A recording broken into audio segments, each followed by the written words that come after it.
اوصاف خان اندور سے مفتی صاحب قبلہ کی بارگاہ میں عرض کرتے ہیں، السلام علیکم ورحمۃ اللہ وبرکاتہ۔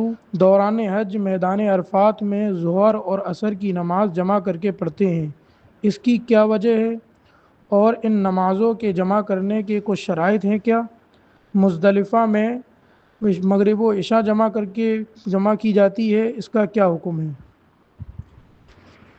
وعلیکم السلام ورحمۃ اللہ وبرکاتہ۔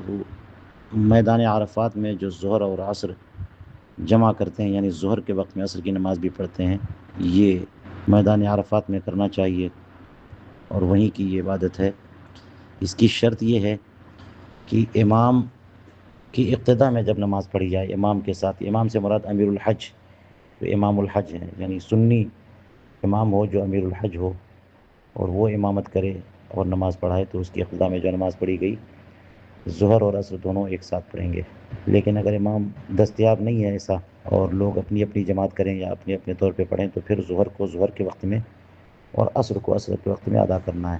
اور اس کی وجہ کیا ہے؟ تو اس کی وجہ یہ ہے کہ اس دن میدان عرفات میں دعا کی قبولیت کا خاص وقت ہے اور اتنا اہم وقت ہے کہ اللہ تبارک و تعالیٰ نے اس کو اتنی اہمیت دے دی کہ اس وقت پورا وقت ہی خالی رکھا جائے، عصر کی نماز بھی ظہر کے وقت میں پڑھ لیں، تاکہ اس نماز سے فارغ ہونے کے بعد غروب آفتاب تک بندہ صرف اور صرف اپنے رب کی بارگاہ میں روئے، گڑگڑائے اور تضرع کرے، گریوزاری کرے، مانگے، طلب کرے، مسلسل مانگتا رہے، اپنی شفاعت، اپنی نجات مانگے، شفاعت مانگے، بخشش طلب کرے، اپنی تمام ضرورتوں کی دعا اللہ کی بارگاہ میں اس دن کرے اور کھل کر کے دعا کرے۔ تو اس لیے پورا وقت جو ہے صرف دعا کے لیے، گریوزاری کے لیے خاص ہو جائے، اس لیے عصر کی نماز کو بھی پہلے کر دیا گیا۔ یہی معاملہ مزدلفہ میں بھی ہے۔